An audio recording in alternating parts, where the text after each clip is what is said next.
Your audio is fine, but your video is extremely delayed.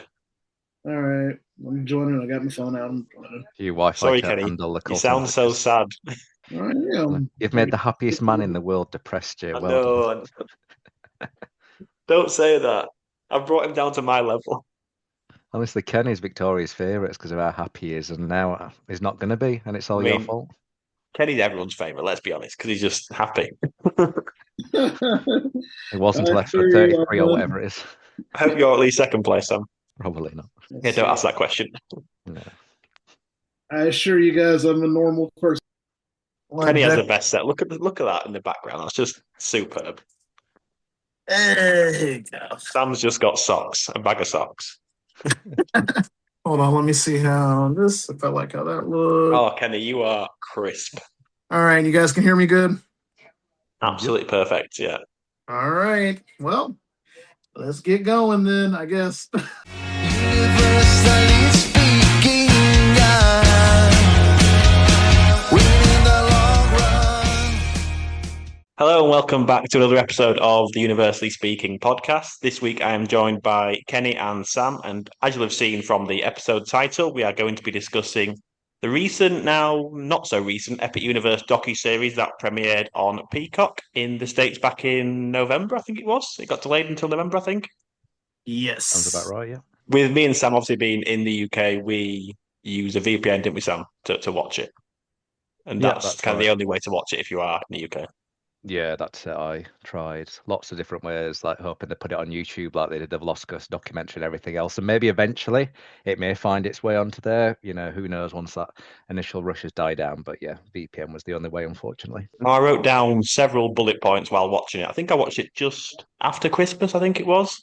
But thankfully, I was able to refresh my memory again earlier today, actually, thanks to that glorious VPN Sam mentioned. So yeah, if you do want to watch it, if you're in the UK, get a VPN and watch it that way. Kenny, when did you last see this docuseries? Did you watch it recently, or was it a while ago for you? It's been a while for me. I did try to refresh a little bit. I Mhm. watched some parts of part one that I kind of forgot about. Like I wanted to get the early history stuff right. And then I actually have it playing in the background right now. Oh, nice. Oh, that's So Do I've you dedication. want got to turn it part two around so everyone going. can watch Yeah, on the YouTube? for a live stream. For Yeah, we'll just be quiet and let's just play that. Yeah. Might get taken down for copyright reasons. Anyway, moving on from that. Before we get into it properly, Kenny, have you got a prop? I sure do. So, because we are talking epic today, I figured I'd get an epic prop. Here we go. Straight from the green pipe. Do do do do do do do do do do do do do. Very Hey, it's nice. Mario. Explain what that is, Kenny, for the audio Um, listeners. oh, that's right, that's right. So it is a miniature model of the Super Nintendo World model with a Mario in front. Look at him. Amazing right here. Awesome.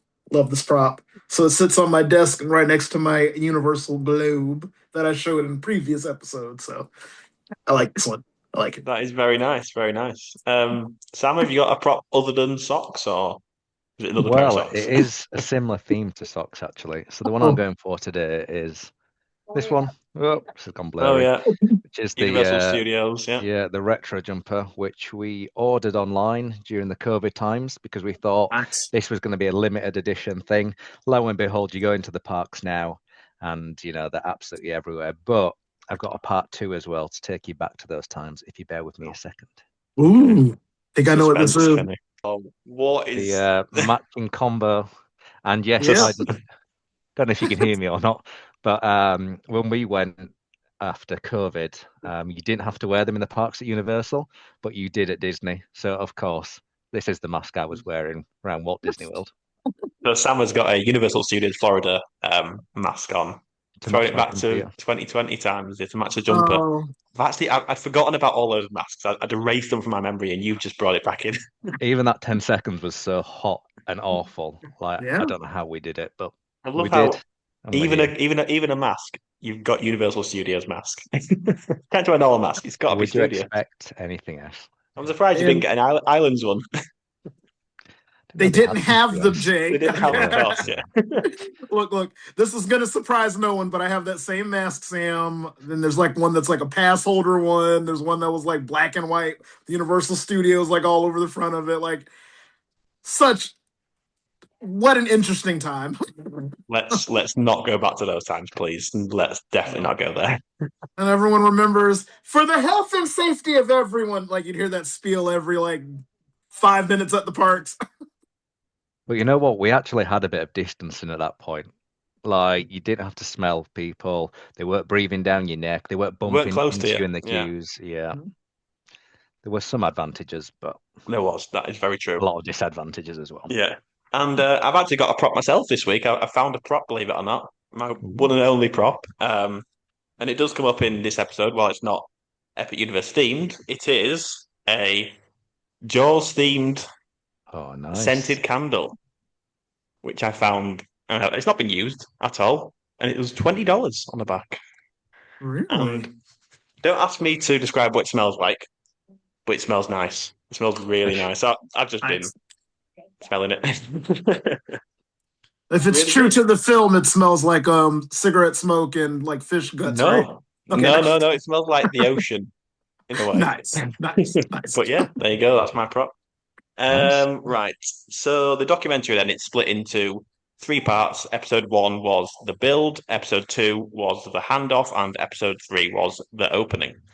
Now, we aren't going to go through each episode as the show kind of jumped around from project to project, back and forth, and it didn't follow a theme, did it? So we'll just discuss a topic, then all of the kind of highlighted moments across all 3 episodes with that topic in mind. And I've just picked out some stuff that I thought was either really cool or interesting or funny as well. So yeah, it could be a bit of a mishmash of an episode, but we thought, why not? Like I said, I don't want to say it'll be a short one because knowing us, it won't be. But yeah, bear with us. People like us talking nonsense anyway. So I think just generally to start with, did you both enjoy it? Yeah, it was good. I enjoyed it. I started watching it again a second time earlier on today, and I think I enjoyed it more the second time round. I think I appreciated it a little bit more for what it was rather than maybe what I thought it was going to be. But yeah, it was really good. I mean, the obvious comparison is to something that Disney make called the Imagineering Story. Very good. You know, which is a good quality documentary series. You know, they really get into some of the detail. And I'm so glad that Universal, you know, even thinking years before Epic Universe opened, thought, you know what, let's get a camera crew in and let's start recording. So yeah, really good. Oh, it was terrible. I would not recommend it to anyone. I mean, boo. Why did they do that? I'm just kidding. I loved it. It was partly the reason why I wanted to go back to Epic so soon was because I'm like, I got to get back and see all this stuff again. I mean, that documentary was it was amazing, incredible. 10 out of 10. Loved it. I personally agree. I love any kind of behind the scenes, like you mentioned, Sam, the Imagineering Story a few years back. I really enjoyed that as well. I think it's because they can kind of put into words and express emotions how the parks make me feel better than my own brain can do that, if that makes sense. And that really resonates with me. And obviously you get to see a behind the scenes of all of our new favorite rides, which was obviously really cool. So yeah, like the Imagineering Story, they go back in time at the start in episode 1 and look at kind of the history of the parks and how it all began. So I guess we'll start by discussing the good old days. And I personally love the opening sequences. Obviously, it's used the first kind of 2 or 3 minutes to grab people's attention straight away. And I mean, it worked for me for sure. I love the quote from Mark Woodbury at the start when he said, "Give people a sense of belonging." I don't want to go too deep, Sam, because I know what you're like. You're on here and you'll probably tell me to shut up, but I find that quote so true. Like it gives us all a sense of belonging in a way. These parks. Oh yeah, I agree with you 100%. I mean, he really just had a great way of expressing how we the fans feel when we go to these places. And every time Mark Woodbury speaks about Epic or speaks about the parks in general, I always get that sense. So I mean, he's really connected to what we like, what we want. Yeah. Hippogriff House, not so much. I was going to say that was my favorite quote. I knew that was coming at some point. It didn't take long. So my next quote was something I can't read out, but it says, Thomas Edison is a see you next Tuesday. Sam, do you want to elaborate on why all of a sudden I don't like Thomas Edison? Yeah, that's it. Turn all the lights off. Fuck him. What a twat. No, like I mean, I wouldn't say I'm up on lots of his inventions and lots of his history and his career, but I had no reason not to think a lot of him. And then this documentary came along, and I thought, "Fuck you!" You know, Yeah. he's done some great things, light bulbs, but we don't need them. Myself. You know what No, we do need? Universal. And if we that man do. would have got his way with all these lawsuits, then you never know. We might not have got the studios as they are today. So Exactly.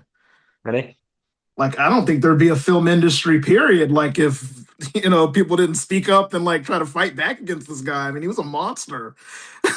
I mean, he's basically everything that we dislike about big business today. He was doing it back then. Like, he's the author of the whole having a monopoly, controlling industries, controlling all the equipment, all the supplies. And I think it's just so brave that our good old friend Uncle Carl was able to step in and Just really justice create the for film Carl industry Lamley. as we know it. Justice for Carl. Yeah. What a great guy. So he had to What a great guy. relocate to get away from him, which, Yeah. he went to LA, and obviously we know Mhm. how that all panned out. But yeah, 289 lawsuits, I think it was. Yeah. And the fact the courts favored with him as well. So yeah, what a man. And even just those little decisions he made, it just ends up being what the movie industry is today. So the decision to go to LA, now everything's based out of LA. I mean, just all the little things that he probably didn't think much of just ended up being what we're still accustomed to today. Is just really awesome to think about. So basically, turn all your lights off. We don't need them. Let's just be dark like Dark Universe. But you mentioned kind of studio tour then, Kenny. Obviously, it's top of my bucket list. It will be until I eventually get on it. It was so cool to see how that all started, and especially how they kind of made it what it is now in terms of adding in more exciting elements. Because at the start, it was just kind of a tram tour and nothing really happened. But adding them new elements in of the water, obviously nearly getting hit by a train, the collapsing bridge, Yeah. it really brought kind of that to life and kind of started the whole theme park attractions, didn't it? It did. As a matter of fact, the studio tour is kind of like the birthplace of Universal Studios Florida.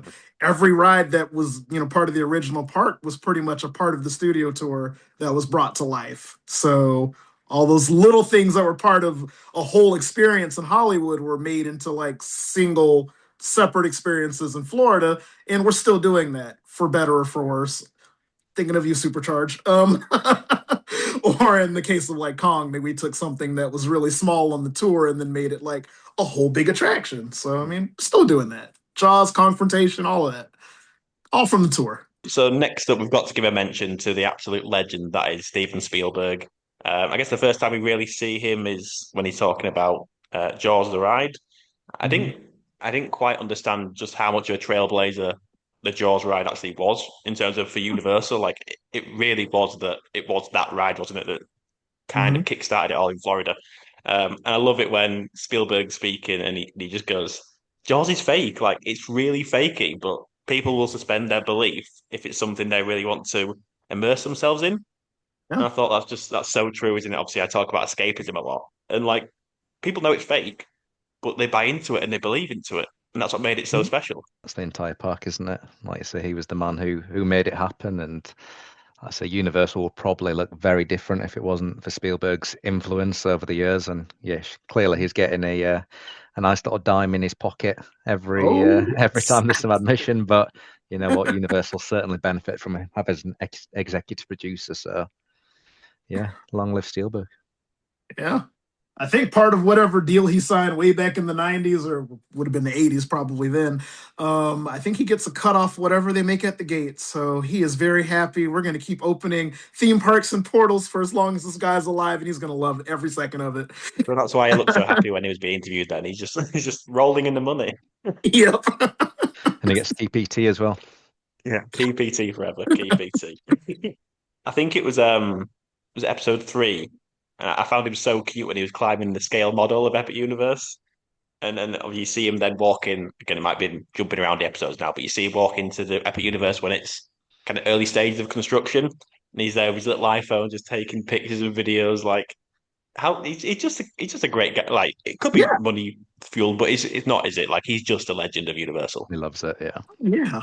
And he's like a fan. Like he wants Yeah. to see stuff completed and see the finished product just like we do. I think all Yeah. the guys that worked on it, feel the same way. Yeah. And you've got obviously a banner behind you, Kenny. I mean, Ride the Movies is just the best slogan, isn't it? Like it's so simple, but it's just so effective. Yeah. And honestly, this documentary really highlighted what it truly means to ride the movies, what it means to step into like the world that you're used to seeing on screen, and then like how do you make it tangible? And that's what Epic's pretty much all about. That's what the company's been all about. I just love how he was like, Jaws is so fake. Like, like we all know it, but like just the way he was joking about it, it's just like it was so heartwarming that people buy into it because they buy into him and buy into his kind of philosophy and all that. Got to give a mention also to Jay Stein, who was I think he was the president of Universal. And I mean, he had some insane aura about him, didn't he? He seemed like a very, very scary man. Even at 90 years old when he was 90 being odd, interviewed, yeah. he was still like so locked in. He's one of those guys you can just tell that when he walks into a room, everyone shuts up, like everyone listens. So I think there was a quote in episode 1 where he was like talking about Disney. He just comes in and goes, "There's a new sheriff in town." Absolute mic drop. And I think he also said like I wanted to kick some, but I think he just hated Disney, or he was just a really passionate businessman. I don't know, but he seemed like a very Yeah. passionate man.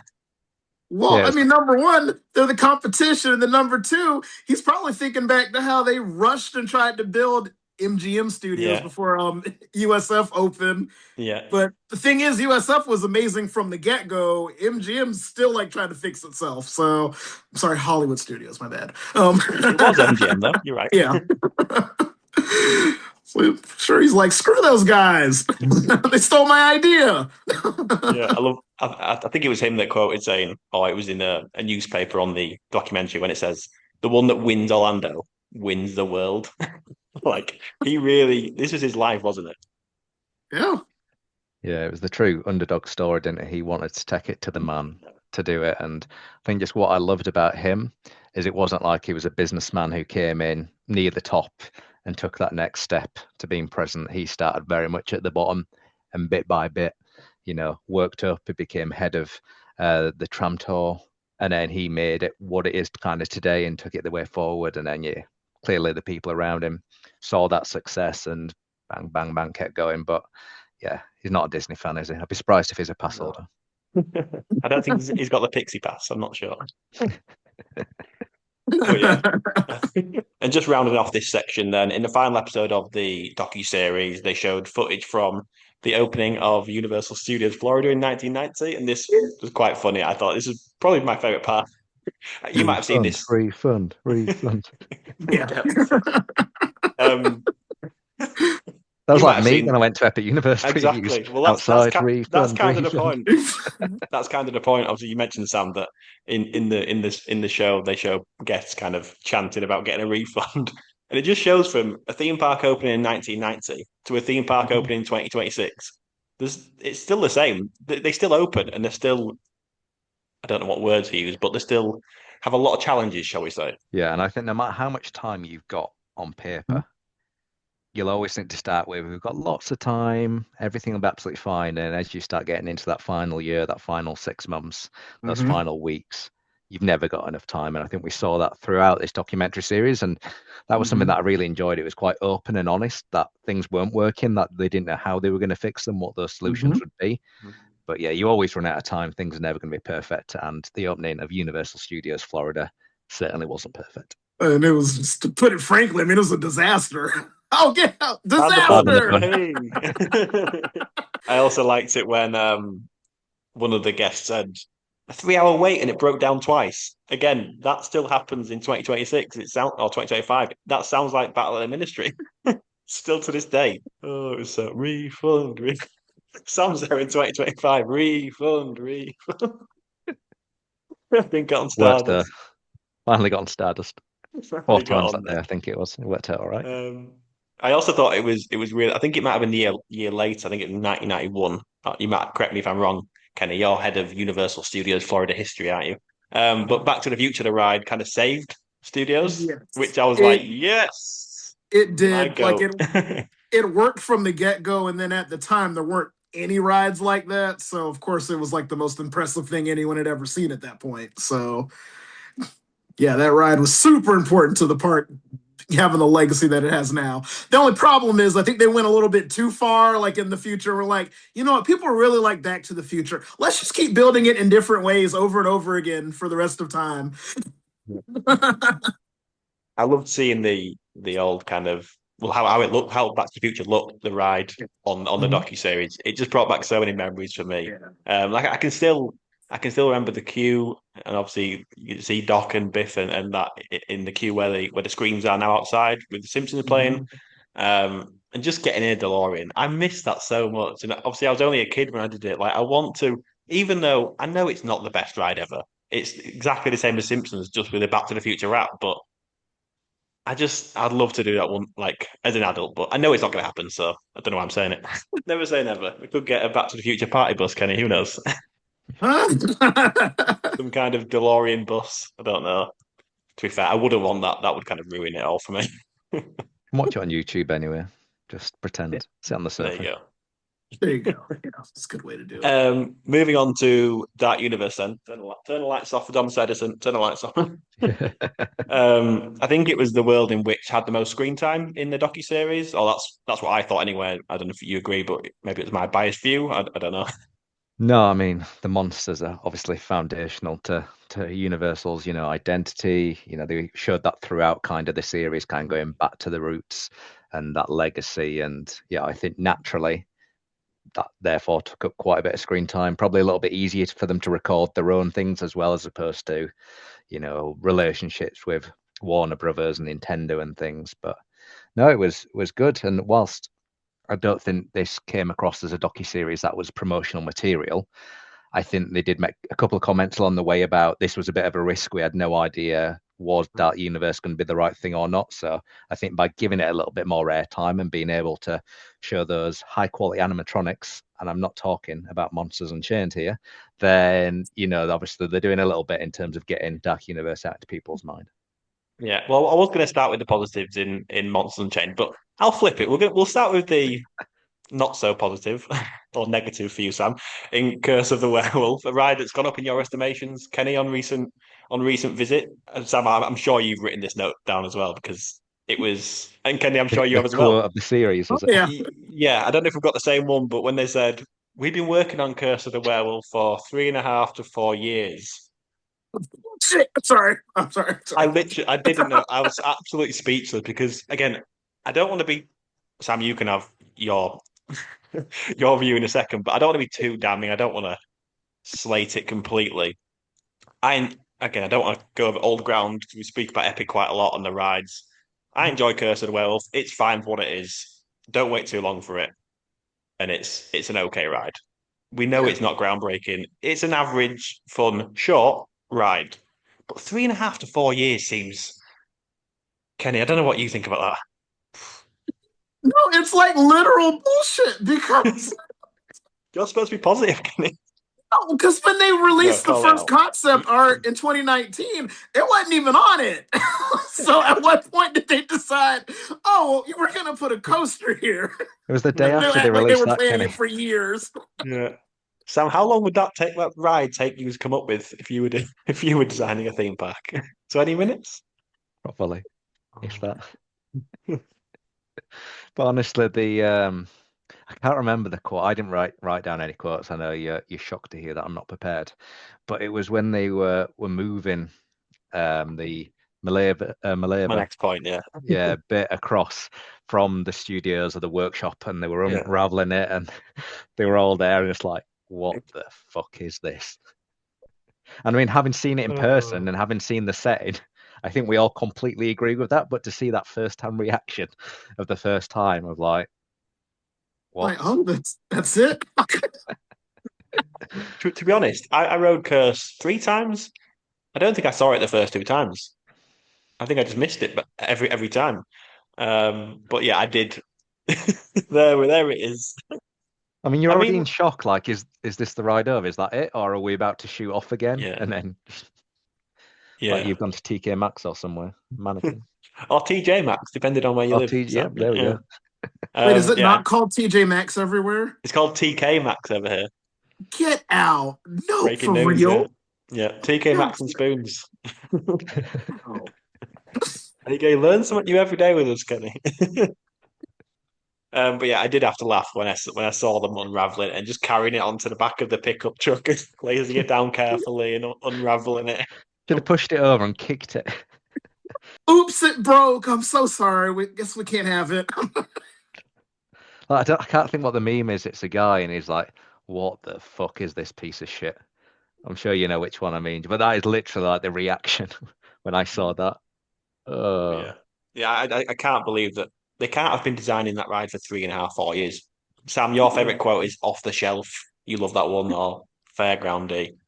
Like that. There's not much to that is the the ride. most fair, yeah. There's not And much to it, so I don't understand. and I think hadn't they done such a fantastic job with Monsters Unchained just next door and those 14 or however many it is amazing animatronics, it might not have been quite as bad. It's still been bad, but maybe not quite Yeah. as bad. But it's kind of polar opposites, black and white in terms Yeah. of the quality and the money and effort. But like I say, that's 4 years hard work there. So who are we to possibly comment? Or 3.5. Might have done it a little bit quicker. What, you think they had just some spare parts laying around? Like they couldn't Frankenstein together, like, maybe a moving figure? The thing is, if that was again, I know we've said it so many times, Kenny, but if that ride was indoor and dark, I think it would transcend it to maybe a 7 out of 10 or even Oh, 8 out of 10. absolutely. Yeah. If they had put effort into it like that, it could have been the best ride in the park. I mean, honestly, if you enclose it, control the environment, actually put real scary animatronics in it, like that Yeah. could have been a really, Like really cool ride. like the Mummy, yeah, it would have been very good. But unfortunately, not just put a roof on it now. Just put a roof on it. It'll be fine. Turn the lights off. Thomas Edison. There'll be another ride that can stay open then, because there aren't many of those in Epic Universe. Wouldn't Exactly. that be nice? Exactly. Well, I've got one more comment about it, and then I'll I move got on. more than me. I had 2 comments. That was it. I don't know if you'll have read it, Jay. Kenny, you may well have done. There's a book which was like behind the scenes of the Mummy attraction. It was a guy called Michael someone or another. I've got it, Jay. If you want it, you can borrow it. But it's just like lots of short stories about like events that happened in the early days of opening the Mummy and then like that first year. And there was a bit in it where they didn't have the right things for the lines, like the queuing ropes and stands and things. So what they did one night was basically when the park shut, they went and stole them from other attractions and their extended queues and brought them in. And I honestly think that's what they've done with that mannequin. They've realized, shit, we've got nothing for the end of the ride. Let's go to TJ Maxx. Let's quickly steal one of those mannequins when no one's looking. Get it in the back of the van. And there we go. It could be from Target or Ross. You don't know, Sam. Or hell, they could have took it out of the ET adventure, like one of those background figures or something. They're like, okay, let's take this one. Nobody will notice it. And we'll redress it.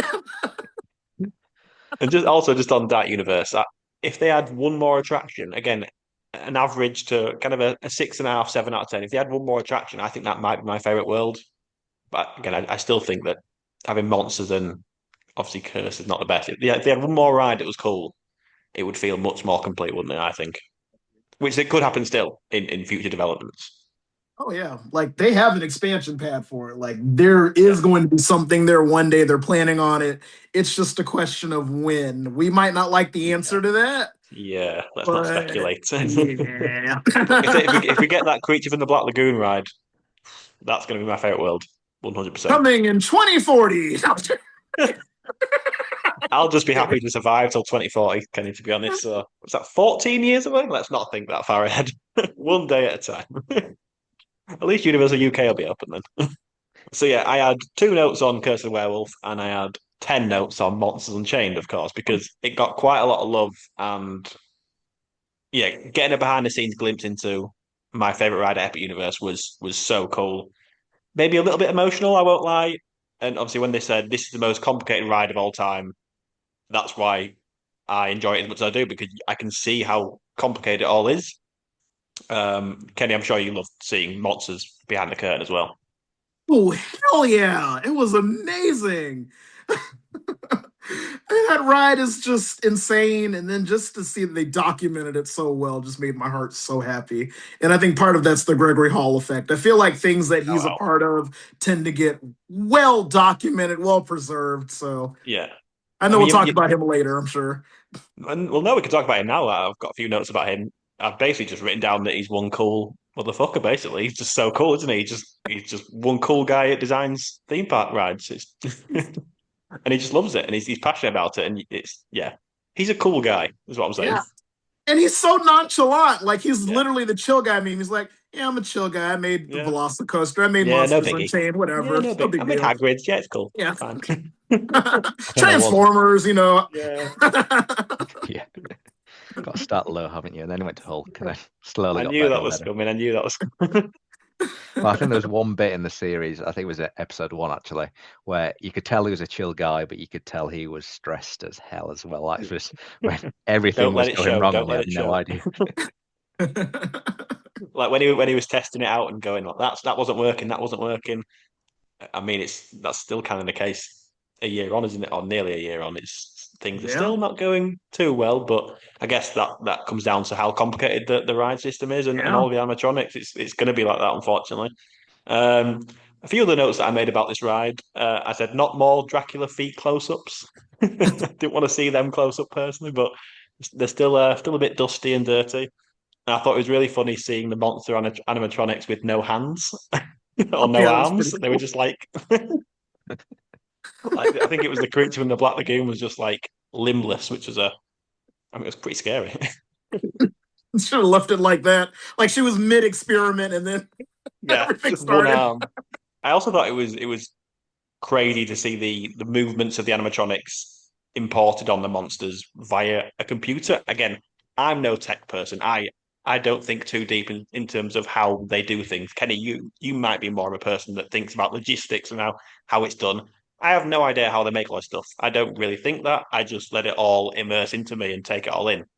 But when they were like, just tweak that and just pressing a button on a keypad on a laptop, just move that a little bit, and like crazy how the movements are so realistic and Yeah. lifelike, especially on the Dracula, for example. And it's all just done on a computer. Just crazy, isn't it? Technology, It's basically. wild. I know. I think back to like the videos from the '60s, like when they were showing, Walt Disney's Carousel of Progress, and they had like this guy. He was all strapped up with this thing, like he was in an electric chair, trying to move and do the motions. And then now it's Universal. Oh, just push a button. Oh, he's moving. Like the horror makeup show, isn't it? For real, it's exactly what it's like. Sam, you've spoken about the projected face on Victoria Frankenstein quite a lot. You've been quite vocal about it, but you can see the issues when close up. Obviously, I can see them as well. It doesn't look amazing, but I think it was Gregory Hall that said actually that they chose to go down that route because she's a new character and they needed to do a lot of different emotions. So I guess that kind of makes sense in a way. I'm not sure the execution is quite there, but in terms of why they went down that route, yeah, completely understand. And I guess that's the good thing about that type of technology, that they have got the option to improve it, over the months and years ahead. And I'm sure they will do as well. Fingers crossed we get the same over at the Battle of the Ministry as well with the trio. But yeah, it's always the case when you're using new technology, you're trying to take it to that next level. Some of it's going to work out of the box and look great, some not so much. But I think the great thing that we're seeing with Epic Universe, and we're seeing it on Monsters Unchained, we're seeing it in Battle of the Ministry, is every time you go on it, something has changed. They're putting in those small improvements, those small extra effects, and it's going to be a park that not only is going to grow and get better as a result, but also the existing day one attractions are only going to get better as well. Absolutely. So fingers crossed we do get a building around Curse of the Werewolf at some point. But until then, I'm going to take Kenny's tip and ride it at night. Yeah. I need to do the same because I do think that will definitely elevate it. Maybe at least 1 point closer to the north of rankings. I've don't got know to what call I'd you give it out guys of 10, out though. but I'm sorry about that. I'll call you guys there we out. go. Kenny, we're in trouble. We're in trouble, Kenny. Oh, I was listening to Oh no. fantastic What have we said? episode, I must admit, on Kenny's Christmas Day there. Oh yeah, okay. go listen to it if you But, haven't already. Very good. but when you were talking about Curse of the Werewolf, I'm sure you said the cut-off time was 45 minutes, and if it's longer than 45 minutes, don't bother. I'm sorry, guys, but we No, need too to bring that long. 45 minutes down. That is like very, very punchy. If that is 40 minutes, you want to be going nowhere near that. I think that might have been for first time Yeah, like a visitors. first timer. Yeah, if we were going Even back and I still, see, guys. I know, but if it's your first time, 45 out of the whole day isn't isn't that long. If we were going back, I wouldn't wait longer than 30 minutes, probably. Yeah, like when I went, it was a walk on both times because I went during early entry and then I went again like right before park close. So in those situations, wonderful. But if I had to wait like 40 minutes, like I'm not doing that. Yeah. Well, don't get me wrong, it's a fun ride, but I still know it's like not good. Like I can enjoy it Yeah. knowing that Yeah. it's not like the best they could do. Yeah. You don't need to slate it, do you, Kenny? Like you can still say it's not a great ride, but I still get some enjoyment out of it, so that's fine. Yeah. Back to monsters, Sam. So, Kenny, I wonder how disappointed they'll be with current operations.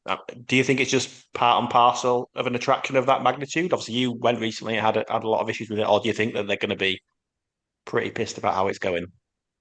I doubt it. They're probably aware of it, honestly. I think they probably report into creative and they're like, hey, so we're having a problem with this animatronic. And I'm sure after hours they're working on it. And then also, if you like look at X or Twitter, I'm sorry, I'm just gonna call it Twitter. People like do daily reports on what's working or not on monsters, and some days are really good days, and then some days are just really poor, like the day that I saw it. Hmm. So I think it honestly comes down to when they start the attraction in the morning before park opens, they probably take note of, okay, this is working, this ain't working, let's put a sheet over Eeyore, all that kind of stuff. So I don't think they're getting mad though. They're probably No. trying to figure out like what can they do like overnight and stuff like that to make it actually work a little bit better. Yeah. well, Well, I think you touched on apparently, a good point. go Sam. So I think you touched on a good point there, Kenny, in terms of the EPA changes we've seen go live as of today, actually, in terms of data recording. That there's probably a couple of ways you can look at it. First one is maybe Dark Universe wasn't drawing the big crowds, and therefore they wanted to open other areas that maybe would do so. But secondly, is it to allow that more time for maintenance? And And I hopefully think now we'll that, start to see things improving. Monsters Unchained because they're getting that extra few hours here and there to be able to pull things together. Yeah, absolutely. it was weird how I visited what 6 weeks after it officially opened, and I rode it quite a lot on 3 separate days. I don't think I had one single issue with it, but it's just weird how maybe the longer it goes on, the more rides it gets that things start to break. I don't know, but or That's I got lucky. possible. I don't know, but yeah, someone in my comments a few weeks back said it's pretty awful in their opinion. So Oh, hot take, hot take. yeah. So But before we get on that point though, I don't did get me want to on go that back. again. Not back to Curse of the Werewolf, Kenny. Trying to talk you off the ledge here, okay, Jay? No, All right. I'm off. But no, going back to what Sam was saying about the EPA changes, and I think that's why Wizarding World is now, better shape to have early entry because Potter, people used to say that was a big reason why it wasn't part of it was because they needed the extra couple hours to make it work. Yeah, And they've exactly. actually gone and like hired an outside company to come in and kind of fix things on that attraction. So maybe it might be something for Universal Creative to consider with monsters. Like, let's get somebody from the outside to come in and see if they can improve some things because it worked wonders for Ministry. So Hmm. yeah. Let's hope so. Let's hope so. Just penultimately, I think in episode 3, the final one, we saw they were testing for like an evacuation on monsters. I mean, that's the first time I've seen like a behind the scenes look in terms of how a theme park company does evacs, and they look really stressful for workers, don't they? Obviously, you go into be like, I've been evac off Fast and Furious, and the amount of like Have you, Jay? You haven't checks they've mentioned it. got to. I know. Sorry, it's one of my personalities. But like the amount of checks, like it took forever, and this is a ride Yeah. that's I could have jumped off there, and like it's not that far. Maybe it's further than I think. I don't know. Maybe I'd have had a sprained ankle. Who knows? But it wasn't that far, and obviously Monsters is a lot more high up than Supercharged. Yeah. So, and I know it's all health and safety, but yeah, I just basically what I'm saying. I don't envy those team members that have to do that because they literally have to make sure everyone gets the right step off at whatever angle to make sure they get off safely. But yeah, props to them because I imagine they've got to do quite a lot of those. Yeah, it's terrifying. I think about like a wheelchair guest or somebody that maybe Mhm. transferred into the ride vehicle. Like, what Yeah. happens if they're stuck and they're like, way Mhm. high up or something like that, or Yeah. you have to Yeah. maneuver the ride vehicle and stuff. I mean, they have to think about all that. I think it's crazy. Kenny, what's your craziest evac off a ride that you've had? You've been on a lot of Um, theme park rides. Honestly, I'm pretty lucky with like getting evac. Like, I've You're never not with really. me. Everything broke down. Okay, that's different. I've been on many rides where there's a brief delay, okay? Yeah. But as far as evacs, the only ride I've ever truly been evacuated off, like I had to step on ramps and stuff, was Mummy. Okay, what part was that? It's so embarrassing. It was like right when it left the station. So it was like in that room Oh, where you see Emotep for the first time, yeah, okay. and you're there, and it's like you can see the load station behind you, but it was still unsafe to like go that. Oh, at least make it the fire room scene. I know, I know. And then I was thinking, like, well, what happens like if you're like on the track, like you're going down a drop or something, and then Yeah. it stops? Like, where do you like level off, and where do you get off the ride at that point? Like, I want to see that. Sam, you must have an evac story. Yeah, that's right. I've broken down on probably most of the rides. It's a running joke that if there's a ride to be broken down on, I will break down on it. I think the only time I've actually been evacuated was on Velocicoaster, where you kind of sat still for half an hour, and then they came out with like the big battery packs and put the little bits in to release the seats. But again, it wasn't an exciting one. We came around the corner, we went station with all the effects were going on for the first launch, and then just nothing happened. And it was the last ride of the night as well. So I don't know. I mean, it seems a bit coincidental to me that on the very last ride of the night, and it was after hours, that it happened to break down then. So I don't know if someone just flicked a switch a little bit too early, and that's what it was. But yeah, so probably 45 minutes after park closed, I think, by the time I actually got off it. But yeah, wasn't that exciting. Certainly not like a Rip Ride Rocket evac at the top of the lift hill. I think with God. even if rides break down, they stop you in very specific locations still. Okay. So it would take you to a point. I guess that would be sufficient, like a backup system or whatever. Don't know the full details, but yeah, I think it'd be. Don't think you're going to just perch perfectly on the top there. Yeah, that's true. 4 days later, still up there. You know, Great you're view, over though. the lagoon. It's Great like, view. I can finally take it in. Just finally on Monsters and Dark Universe, I thought again going back to Gregory Hall, I think it was the last kind of few minutes of the last episode, but when he took his brother through the manor on Monsters and Chained, I thought that was very emotional and a nice touch because he was so pumped for his brother as well. Yeah, that was a good moment. Yeah. I mean, how amazing would it be to be your brother? You go to work with him and it's like, yeah, I did all this. Clearly we have a lot of talented people and huge teams and lots of effort, don't get me wrong, but to be like, yeah, I did this. And I also thought what all those guests must have been thinking, seeing him walk past, like cutting a huge line, just his brother. Just, yeah, come on.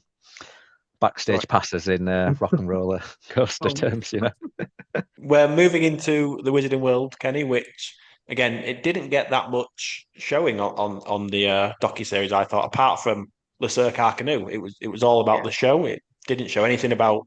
It showed very little on Battle of the Ministry in terms of like not even really the ride though. Didn't nothing it just on the pretty ride. much show No, the queue, right? just showed the flu powder really, and covering a grate. Was it? That was kind of it. Nothing Yeah, else.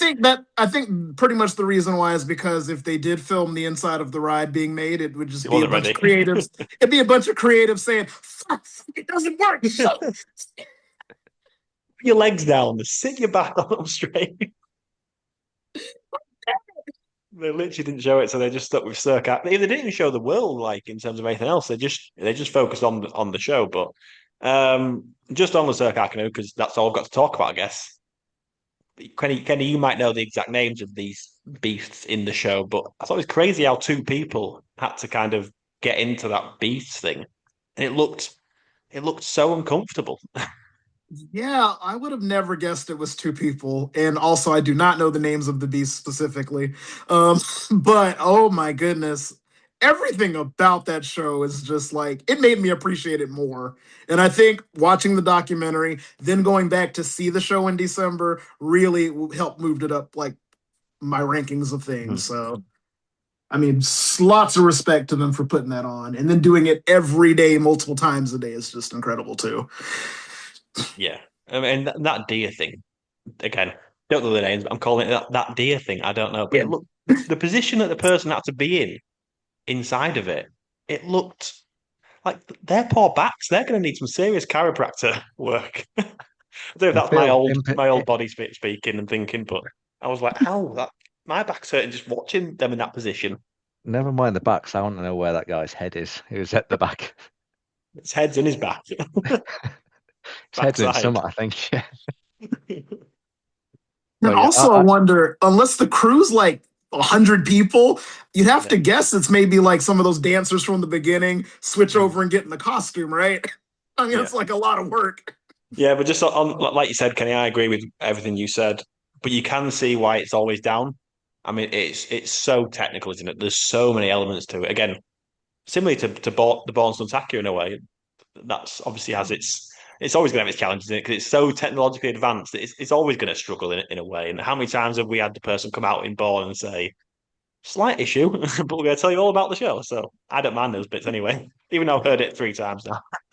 But yeah, I think the only bit that I found quite interesting is when the show curtain wasn't opening. I think wasn't opening correctly. That they didn't even let the dancers and the performers rehearse. They were just like, "Yeah, we're just canning this performance now," and it's like a few days before opening or whatever, and they still haven't had a chance to practice properly. But rather than we're going to do it in and around this curtain that won't open, it were like, "Nope, cancel it, fix that." yeah. The only other note I have about Wizarding World Paris is I think it was again episode 3 when you're seeing all the faces of people experiencing the Ministry of Magic for the first time, and it is such an amazing, infectious feeling. Kenny, I'll come to you on that because I know what Sam's like with stuff like this. But it was amazing Oh, to yeah. see people's reactions to walking into the Wizarding World, especially obviously die-hard Harry Potter fans. I mean, it was incredible. I think my jaw probably dropped the most walking into that portal for the first time, Okay. and then seeing the Ministry for the first time. You will never have another theme park experience. Like you won't forget your first time seeing that. Yeah, I'm kind of sad. I'm kind of sad that I won't get to walk through that flue into that queue ride for the first time ever again. Like, No, it's crazy. I know it's so stupid to say in a way, but you kind of that moment is a split second where you are literally. I mean, my jaw just dropped, yeah, and all of a sudden the moment's passed in like 2 or 3 minutes. And obviously, it's still amazing as you keep walking in, but that first time you see something that blows you away, I guess that's why we love it so much in a way. yeah. Yeah, I think we'll probably get like a bit of a second wind the next time we go, especially maybe on our side, Jay, where it's going to be like a year Hmm. plus in terms of those visits. You'll probably know how amazing it is, but you'll forget maybe to what extent. But yeah, I Yeah. completely agree. That's why, like going off on a bit of a tangent, people that watch like POVs and Mhm. walkthroughs of attractions on YouTube before they've experienced themselves, and it's like, I get it's not the same, but you're still taking some of that element of surprise, that's some of that amazement out of it. I just don't understand it.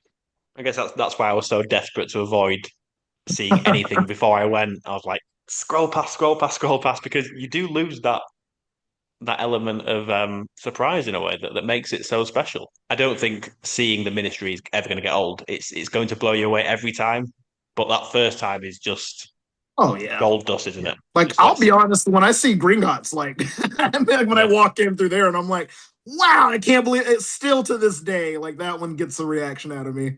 When I see that Fast and Furious warehouse with those cars in, I'm like, oof, this just never gets old. I'll be True honest. or I don't false like for the me. queue. I don't like the pre-show. I don't like anything about it. People say, "Oh, the queue's good." Oh, the pre-shows. I love the pre-show. I hate it all. Just so that's out there and on record. Clear that up. But Hot one thing we, take. we haven't mentioned so far is we did get a special guest numerous times throughout the docuseries who also features on your favourite ride there, Jay.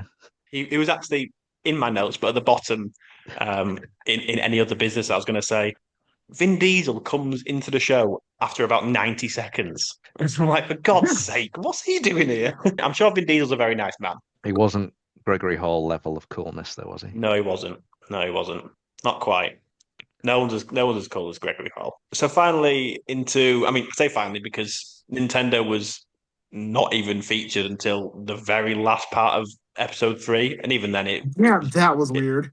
yeah, I'm guessing it's because it's been in California already. I don't know, but it I got mean, no screen time. yeah, the one in Epic's like the third one, so I mean, Yeah. like it's not. Yeah, it wasn't really too much to report. Yeah. So finally into Isle of Berk, another world again, in which wasn't really shown majorly throughout. It had a couple of small sections, but first off, Kenny, the first time we see Isle of Berk was, I think you probably know, what's coming here, or maybe you don't, I don't know. Was the showcase of the drones, the very loud drones.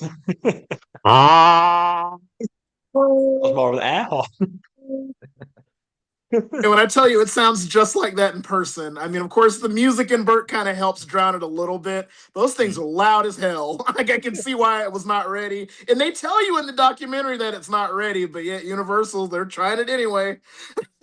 Yeah, that made me laugh when, because obviously I heard you speak about the loud drones before, and then I watched the docu-series and I was like, they're even loud on here.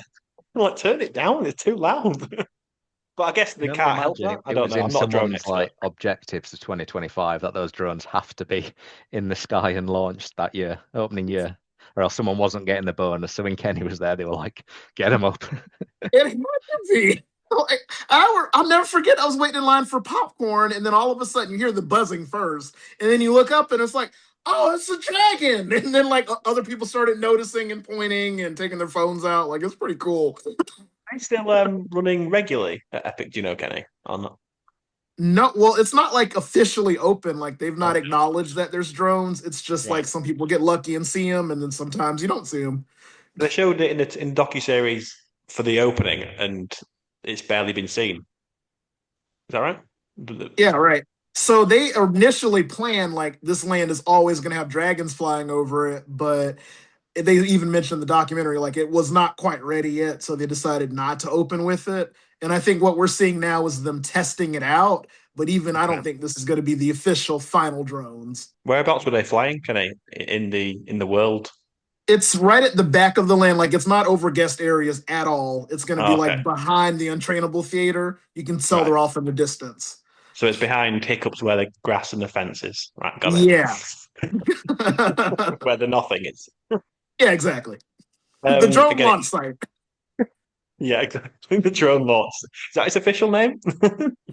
The only other part of Burke that was showcased, which I am not at all mad about, I was very happy to see it showcased. I'm sure you both agree, was the music getting its flowers. And obviously, we see John Powell who composed the music, and I thought it was really funny how he started out by saying he's allegedly a composer, even though he's composed one of the greatest film scores of all time. He's so humble. He's like, I'm allegedly a composer. Not sure.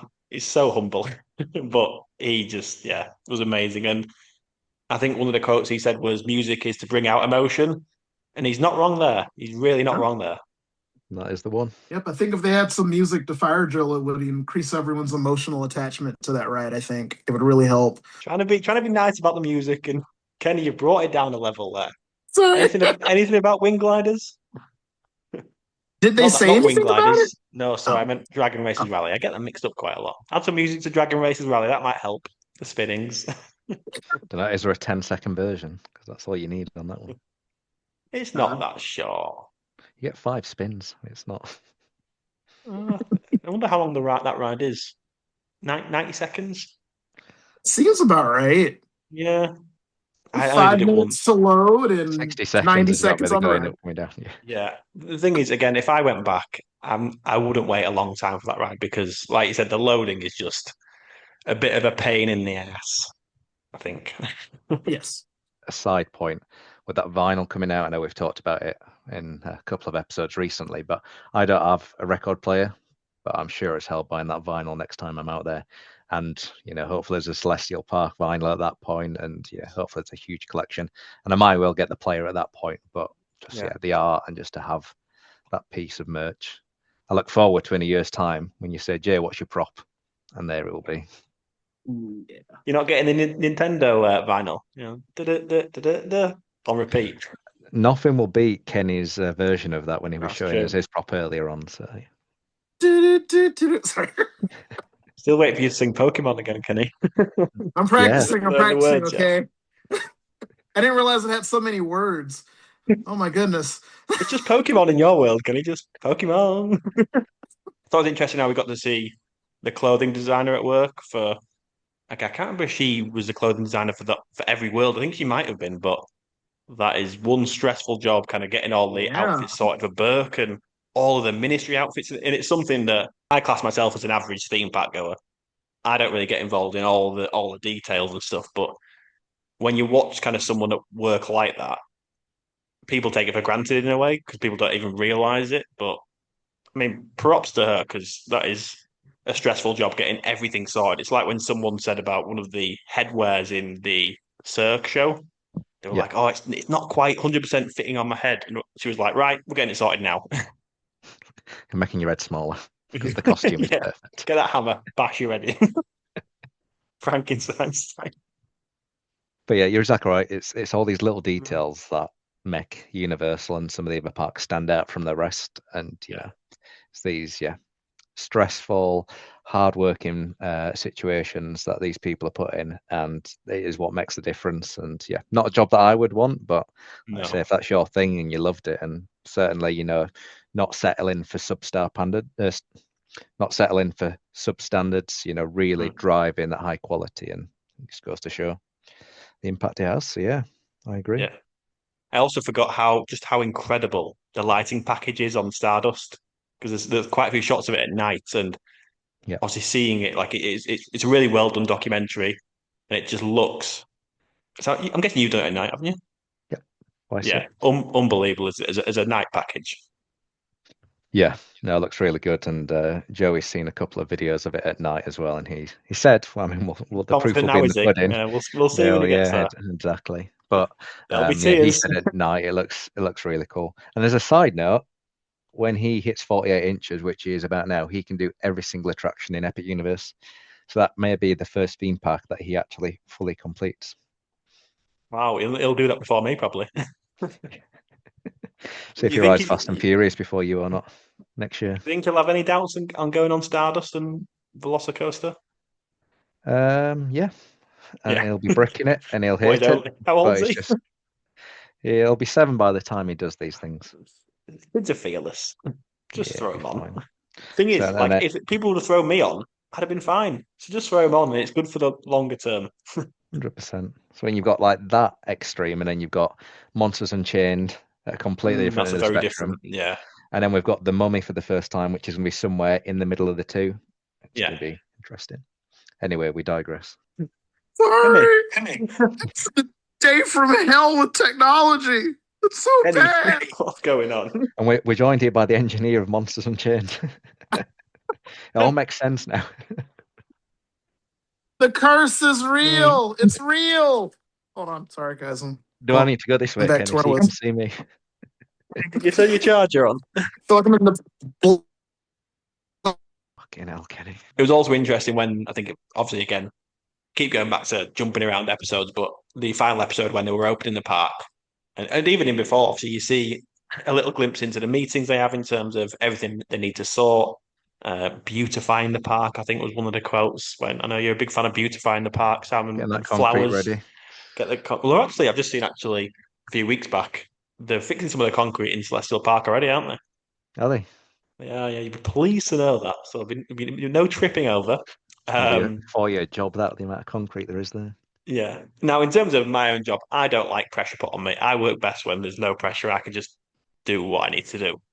But there's so much pressure on all these construction workers, on everyone who put this part together to meet these deadlines because, like, these deadlines are deadlines. They're not flexible. Arguably, some of those deadlines were set a little bit too early. I think it's got to Yeah. the point where it's like, let's just pick a day and that is opening day. And then Yeah. the pressure really was on, yeah. But Yeah. yeah, fair play to these guys. And, they're not working in nice conditions either a lot of the time. Humid as hell, hot temperatures, wearing all that safety equipment and things. So yeah, not an easy job, but Yeah. they did it. Rather them than me. It's when one of the guys was beautifying in Celestial Park and one of the workers was walking around saying, how's it going? Is it going to be done soon? And he's like, I'm not sure. He's like, well, it needs to be done in 30 to 45 minutes because we're open. I'd be And like, panic. Right, I think that will do it for this one anyway. Kenny has left us. I don't know why. He's just maybe it's something I said. Who knows? Probably. Hopefully, Kenny comes back next week. If he doesn't, then I apologize.